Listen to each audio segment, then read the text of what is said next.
Fala, meu amado e minha amada, aluno e aluna, leão e leoa da montanha, lobos e lobas cinzentos e felpudos. Galera, é o seguinte, estamos aqui fazendo uma reflexão, uma discussão dentro de uma das temáticas mais importantes e relevantes da atualidade, que é a famosa química ambiental, que vem caindo em diversos processos seletivos. Eu tenho certeza que os processos seletivos que vocês vão estar prestando esse ano, eu mudo meu nome para a minha boa e velha Janete, ou melhor, a Gorete, essa é a mais famosa, se não cair, tá? Então, se não cair nada no Enem ou no vestibular sobre aquecimento global, a partir desse momento eu passo a me chamar de Gorete, combinado?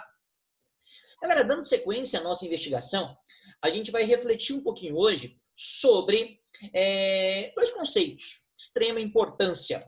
Para tanto, eu preciso que você pegue o seu caderninho aí, a sua folha A4, pegue um lápis, uma caneta, um marca-texto e fique a postos, tudo bem? Porque eu vou projetar algumas imagens, essas imagens eu posso estar disponibilizando para vocês, obviamente, mas também eu vou ditar, eu vou falar muitas informações que eu gostaria que você estivesse anotando para melhorar a sua aprendizagem sobre esse tópico tão relevante para a atualidade. Tudo bem? E a temática de hoje é uma reflexão sobre efeito estufa e o nosso bom e velho aquecimento global, né? Primeira coisa, galera, que eu vou fazer é compartilhar com vossas senhorias uma imagem. Uma imagem vale mais do que 1000 palavras, será? É uma imagem sobre... Deixa eu ver se eu acho aqui. Exibir todas as janelas. Achei. Primeiramente, a gente vai refletir sobre o bom e velho efeito estufa, tá bom?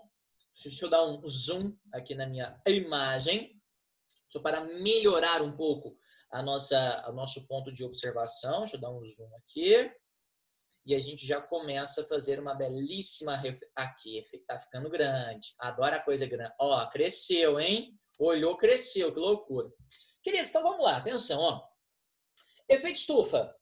Efeito estufa, primeira coisa, é um fenômeno causado pelo homem, ou seja, causa antrópica, ou é um fenômeno natural? Cara, é um fenômeno natural. Ele sempre existiu desde os primórdios da formação da nossa atmosfera, no caso, no planeta Terra. Lembrando que a atmosfera, pessoal, é uma película gasosa que recobre o planeta, super fina em relação ao planeta. Só para você ter noção, pense com o Titio Garcia. Pensa num ovo. Se você molha ou imerge esse ovo em óleo, aquela camadinha de óleo, aquela espessura, é como se fosse a atmosfera e o ovo ou planeta Terra em si. Para você ter noção do quanto ela é fina, por consequência frágil. Como é que vai funcionar esse tal de efeito estufa? Atenção. Primeiramente, conceito. O efeito estufa, ele é o fenômeno natural, vai anotando, hein? Responsável pela manutenção da temperatura terrestre, que hoje está em 15,1 graus Celsius. Às vezes o cara pensa, pô, Garcia, mas eu tô aqui em Uberlândia, Minas Gerais, aqui tá 35 graus. Não, galera, eu tô falando de uma média global, tá? Hoje está em 15,1 graus Celsius. Há 100 anos atrás, essa média estava em 14,5 graus Celsius. Aí você pensa, aumentou pouca coisa, dá nada não, é uma pupilinha de mosquito, é um punzinho de abelha. Não, isso é muita coisa. E daqui a pouquinho eu vou te falar por quê. Então, atenção, este fenômeno natural, ou efeito estufa, ele é o responsável por manter essa temperatura na Terra, que é uma temperatura, por exemplo, em que nós temos água no estado físico líquido, o que propicia a vida, pelo menos vida como nós conhecemos. Mas como que funciona esse parangolé? Galera, o planeta Terra, nós somos privilegiados, porque nós estamos numa distância perfeita em relação à nossa estrela guia. Aí você pensa, peraí, Garcia, quem é minha estrela guia? É você também? Mas eu estou falando do Sol. O nosso Sol é a nossa fonte primária de energia. O Sol, ele vai irradiar na forma de calor energia para o planeta Terra. E é a partir dessa energia primária que tudo, galera, everything, tudo que acontece na Terra, tudo que tem na Terra acontece. Tudo bem? Graças à energia que o Sol manda para nós. Mas como é que vai funcionar isso? Se não fosse a nossa atmosfera, vamos supor que aqui, ó, eu não vou ter essa película, essa camada aqui, ó. Essa energia do Sol, ela iria bater na superfície da Terra e ela seria refletida 100% novamente para o espaço. Então, não rolaria vida aqui não, né? But, graças a God, nós temos essa atmosfera. E na atmosfera terrestre, nós temos vários gases, como o gás nitrogênio, que é encontrado em maior proporção, 78%. O gás oxigênio, 20,1%, o gás carbônio e outros gases chamados de gases estufa, que daqui a pouquinho eu falo quais são, né? Esses gases estufa, olha o que eles fazem. A energia do Sol chega na superfície da Terra. Parte dessa energia é refletida novamente para o espaço sideral. Só que parte, ó, vai ficar presa aqui, ó, entre a superfície da Terra e a atmosfera.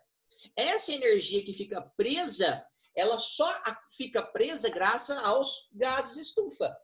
E esse calor, ele vai ficar o que? Circulando aqui na nossa atmosfera. E é graças a esse calor, por exemplo, que a vida é possível no planeta. Para você entender, é mais ou menos o exemplo que eu gosto de utilizar. Por exemplo, ó, vamos supor, que você vai fazer algumas compras no centro da cidade de Uberlândia, Minas Gerais, a cidade mais bela do Brasil, Europa Mineira.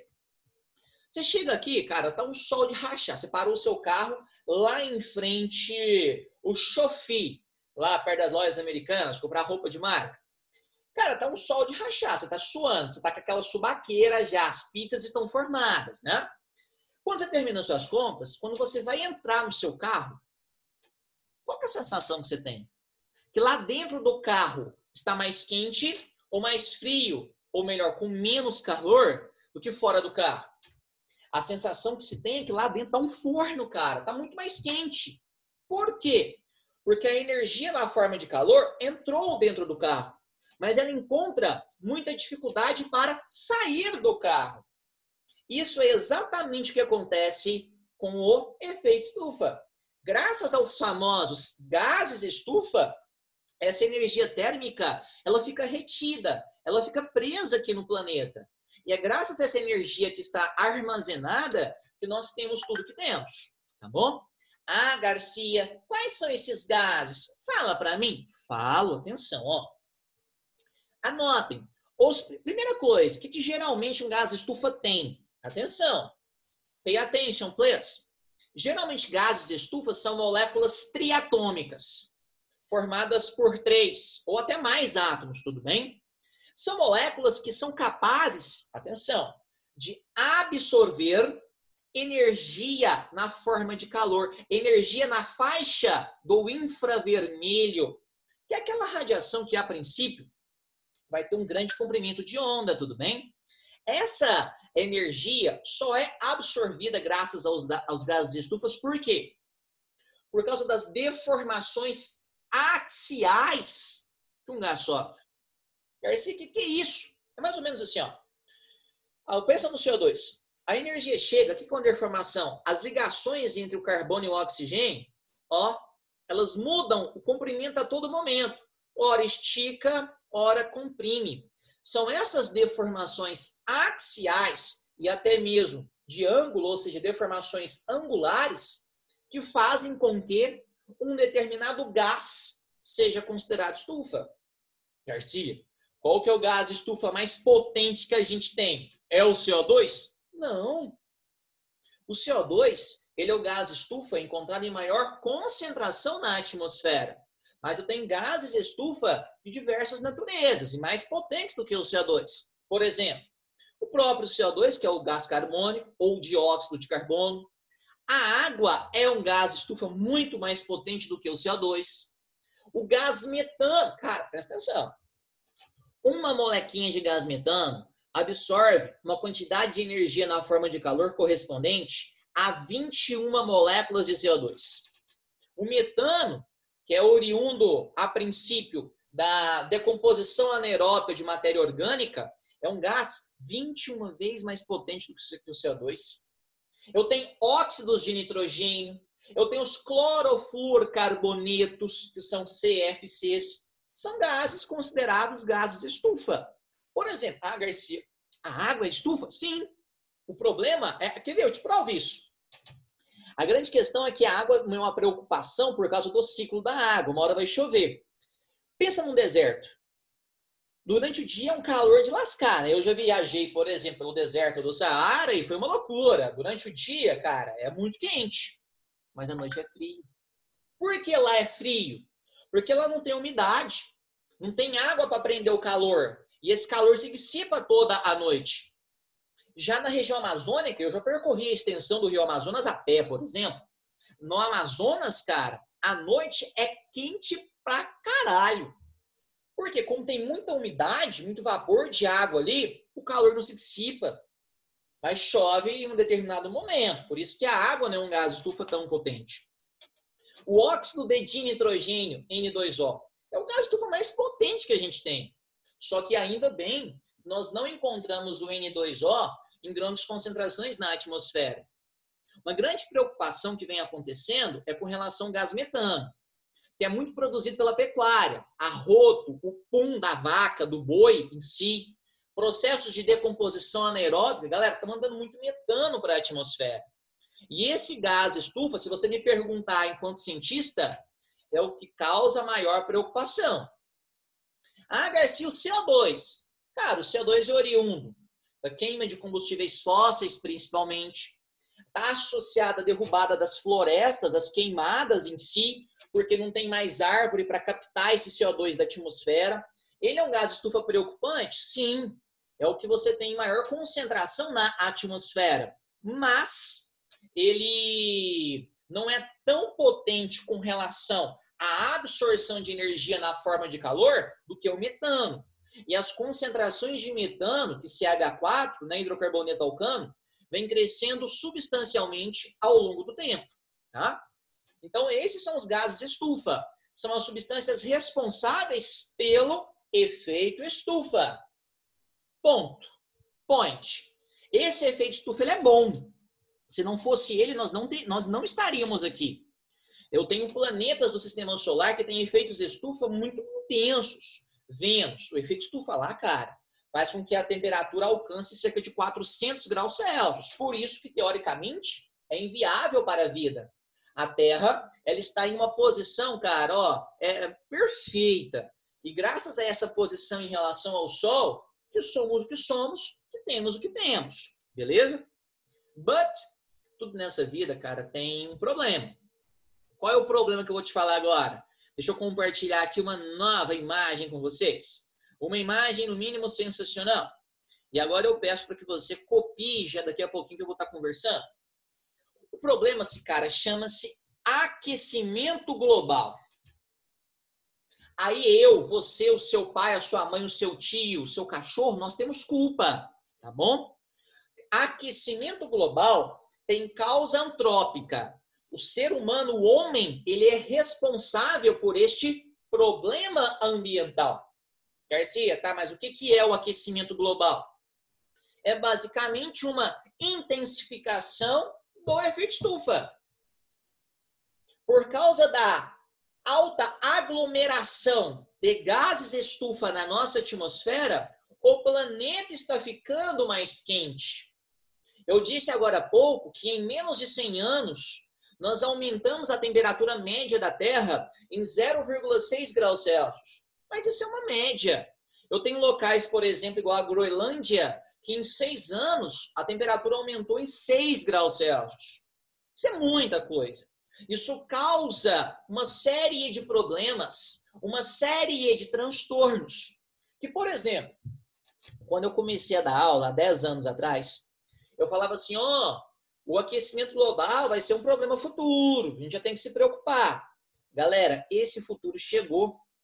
Recentemente, na nossa região aqui no estado de Minas Gerais, não sei se você se lembra, mas do calor intenso, do desconforto físico, e isso tudo está associado a este problema chamado aquecimento global. Eu montei aqui com vocês, olha, esse mapa, essa nuvem de palavras, né? Esse fluxograma, chame como você quiser, sobre, ó, aquecimento global, e efeito estufa, consequências, causas, enfim. Só que eu vou falar para você agora, que é aquilo que caiu em uma prova de química, biologia, geografia, em uma redação, eu vou falar os principais problemas que estão associados ao aquecimento global. Essa aula é gravada, você pode apertar pause, você ir anotando gradativamente, mas eu gostaria que você anotasse probleminha por probleminha, tudo bem? Vamos começar. Atenção! Eu posso pensar em aquecimento global, principalmente está associado ao degelo das calotas polares. Coloquei isso aqui, ó, só escrever polar, é polar, tá bom? Degelo dessas calotas polares, tanto no Polo Norte quanto no Polo Sul, constantemente ao longo do tempo, esses dois lugares estão perdendo terreno. A água na forma de gelo está derretendo, tá bom? Isso vai causando, por exemplo, uma perda muito grande de espaço para os animais que vivem ali, como, por exemplo, o urso polar, se for no Polo Norte, ou os pinguins, se for no Polo Sul. Galera, você tem noção? Há 3 anos atrás, uma plataforma chamada Larsen C, ela se simplesmente despregou do continente antártico. O tamanho dessa plataforma é do estado do Rio de Janeiro. É gelo, cara, que está boiando, está derretendo. Isso é um problema seríssimo. Esse degelo das calotas polares, por exemplo, está associado a uma diminuição do efeito albedo. Lá na geografia, que efeito que é esse? Cara, se você tem gelo, a energia que o Sol manda, cara, bate e reflete pelo gelo, vai embora. Se você não tem mais gelo, esse calor vai bater na água. A água vai absorver isso, vai tornar aquele ambiente mais quente. Esse degelo provoca uma elevação do nível dos oceanos. Cidades litorâneas simplesmente vão desaparecer do mapa, vão sumir. Por exemplo, a Groenlândia está em um ritmo de degelo sem precedentes na história. Se só a Groenlândia derreter, espera-se que o nível do mar aumente em até 6 metros. Cidades como Los Angeles, Rio de Janeiro, Recife, Veneza, simplesmente vão ficar o quê? Submersas. Vamos pensar nos oceanos especificamente, tudo bem? Esse aumento progressivo de temperatura faz com que nós tenhamos uma maior ou uma menor concentração de oxigênio dissolvido na água do mar? Menor. Sabe-se que a solubilidade de um gás em um líquido diminui com o aumento de temperatura. Então, a gente vai ter uma expulsão do oxigênio aquático. É óbvio que tanto a flora quanto a fauna aquática, como os peixes, por exemplo, podem vir a morrer devido à falta de oxigênio dissolvido na água. Nós temos cada vez mais gás carbônico na atmosfera. E o mar, o oceano, ele absorve esse gás carbônico. O CO2, galera, ele é um óxido ácido. O que significa isso? Ele reage com a água do mar e forma ácido carbônico, que é o H2CO3, que vai sofrer ionização. Ainda bem que é um ácido fraco, mas ele se ioniza, liberando íons H+ no oceano. Isso é o famoso processo de acidificação do oceano. E essa acidificação do oceano promove uma alteração do pH dessa água. E a gente sabe que, por exemplo, seres vivos como os corais, como os vários peixes, são extremamente sensíveis a qualquer alteração de pH. A água está ficando mais quente do mar. Isso está associado ao processo de branqueamento de corais. A grande barreira de corais da Austrália já vem sofrendo, cara, uma perda de quilômetros por causa desse processo de branqueamento de coral, que está, sim, associado ao aquecimento global, pessoal. A natureza clama por socorro. Por exemplo, atenção, está ficando mais quente, então evapora-se mais água, por exemplo, de um oceano. É mais calor, é tudo que um furacão quer para ele ganhar cada vez mais força. Tanto que a ocorrência de grandes tempestades, de furacões, aumentou progressivamente nos últimos anos. Pensa a região do Caribe, a região ali do Golfo do México. Todo início de ano você tem notícia que tem furacão se formando, tem grandes tempestades, tem que evacuar cidades inteiras. Isso está associado ao aquecimento global. Eu posso pensar numa mudança substancial no regime dos cardumes, dos grandes cardumes. Isso altera o regime de pesca, principalmente no Sudeste Asiático, que é um local que depende muito dessa pesca. Os navios no Japão, por exemplo, eles estão tendo que navegar cada vez mais longe para encontrar os cardumes. Isso está associado também com o encarecimento desses alimentos, com a falta de alimentos igual ao peixe, por exemplo. Isso tudo, galera, eu só estou pensando no oceano. Vamos caminhar para o continente? Vamos! O aquecimento global está associado ao aumento dos focos de desertificação. A caatinga brasileira está aumentando substancialmente graças a esse processo. O tempo está cada vez o que mais seco, mais quente. Esse processo de desertificação vai causar, obviamente, por exemplo, a ocorrência de grandes migrações em massa, tanto de animais até mesmo de seres humanos. Essas migrações em massa provocam um desequilíbrio ecológico muito intenso. Eu posso pensar também na seguinte situação, na redução da famosa biodiversidade, na extinção de vegetais, na extinção de animais que vem acontecendo em vários locais do planeta Terra. Tudo isso, pessoal, está associado ao aquecimento global. As estações do ano não estão mais bem definidas. Antigamente, o agricultor, ele sabia quando plantar, porque ele sabia quando ia chover e ele sabia quando ele ia colher. Hoje, infelizmente, o agricultor, ele não conta mais com essas estações bem definidas. Isso faz com que nós tenhamos um aumento substancial do consumo de água, que é um recurso hídrico preciosíssimo, né? Que está sendo destinado para a agricultura. Eu posso pensar também uma crise mundial de alimentos. A agricultura, como eu falei agora, vem sofrendo muito com esse processo. Essa crise está associada ao encarecimento dos alimentos. Por quê? Porque grande parte dos recursos que se tinha está sendo utilizado para investir em uma lavoura. Isso encarece o alimento. Eu posso associar aquecimento global com a pecuária, sim. Conforme o tempo passa, o pecuarista, ele quer desmatar mais. Ele quer o que? Destruir nascente para colocar gado, cada vez mais e mais gado, que vai produzir cada vez mais e mais metano. Você tirou aquela cobertura vegetal, diminui a incidência de fotossíntese. O consumo de carne, a princípio, você pode ter certeza, ele está intimamente relacionado com o aquecimento global. E é um problema seríssimo isso. Eu posso pensar também no aumento da demanda de energia elétrica. Porque hoje é muito comum na minha, na sua, na nossa casa ter ar-condicionado, eu ter banhos mais longos. O consumo de energia elétrica, ele aumentou progressivamente na última década, por causa do desconforto físico que esse processo chamado aquecimento global vem causando.